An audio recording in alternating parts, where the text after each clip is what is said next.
Tesla non dichiara ufficialmente coppia e potenza dei suoi modelli, ma quanti cavalli e quanti Nm hanno queste macchine? Mentre noi lo misuriamo, voi iscrivetevi al canale di Inside EVs Italia e ricordatevi di attivare anche l'icona delle notifiche per essere sempre avvisati quando pubblicheremo nuovi video come questo.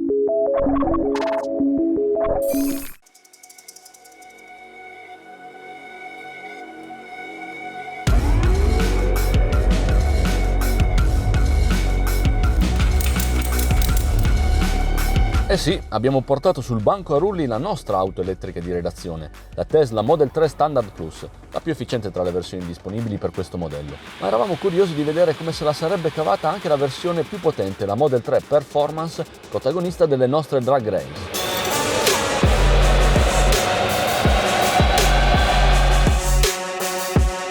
Tutti sanno dove si trova la potenza massima sulla carta di circolazione, sul libretto siamo più abituati a chiamarlo così, non solo perché è un numero espresso in kilowatt, quindi va convertito in cavalli, che ci è più familiare, ma anche perché nel caso delle auto elettriche non tutti i costruttori dichiarano questo dato, come Tesla. Perché allora i kilowatt segnati a libretto per l'omologazione sono inferiori ai valori massimi che determinano le prestazioni? Il fatto è che queste dipendono non solo dal motore elettrico, ma anche dalla batteria, che non va pensata come un semplice serbatoio di energia come sulle auto tradizionali.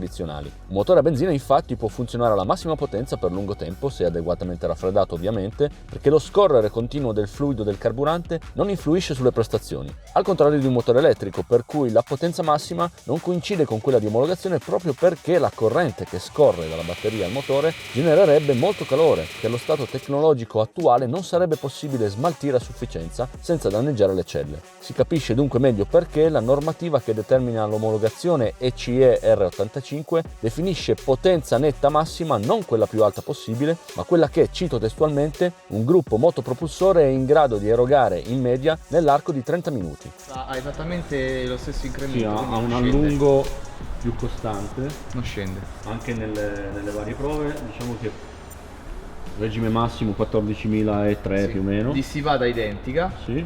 Stessa dissipata. Invece la coppia è rossa e questa identica. qui. La coppia Sì. ha fatto i 31 kg, 310 Nm di coppia prima e 310. Evidentemente quella con due motori a trazione integrale o risente di più delle batterie che magari cambiano probabile. tra una prova e l'altra. Sicuramente quell'altra ha un assorbimento maggiore rispetto a questa, Qua, una diciamo potenza che la quasi coppia doppia. massima inizia a circa 4700 giri, poi vediamo bene i valori. E sì, guarda, quello che possiamo dire con certezza è che scendono tutte e due agli stessi giri, quindi diciamo dai quasi a 6000 giri comincia la discesa della coppia. Quindi stampiamo. Quindi le differenze sono dopo i 6000. Stampiamo il file così le confrontiamo.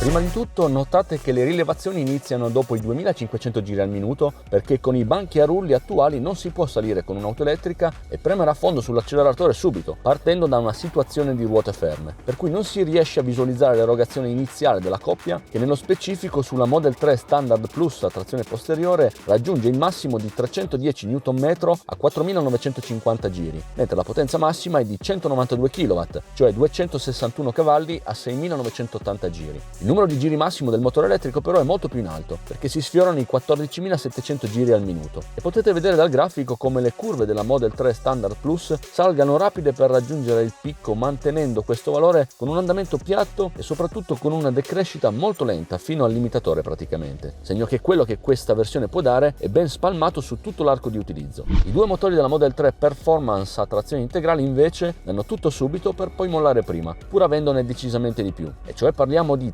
347 kW di potenza massima, quindi 472 cavalli a 6550 giri al minuto, con la coppia massima di 545 Nm a 5860 giri e con la zona rossa, chiamiamola così, a 15570 giri al minuto. Da circa 6500 giri in poi, come vedete, la curva di coppia decresce con una pendenza più ripida rispetto al modello Standard Plus, ma comunque da 14.000 giri in poi il valore è ancora intorno ai 170 kW, 230 cavalli e rimane rimane costante fino a 15.500 giri. Con l'ultimo aggiornamento Tesla over the air circolava voce che la potenza massima della performance fosse superiore ai 500 cavalli, ma questo valore dipende anche dal fatto che le batterie siano cariche al 100% per erogare il massimo della corrente, mentre al momento della misurazione le nostre due auto erano poco sotto l'80% e quindi è realistico che i numeri che abbiamo rilevato siano inferiori a quelli massimi ottenibili.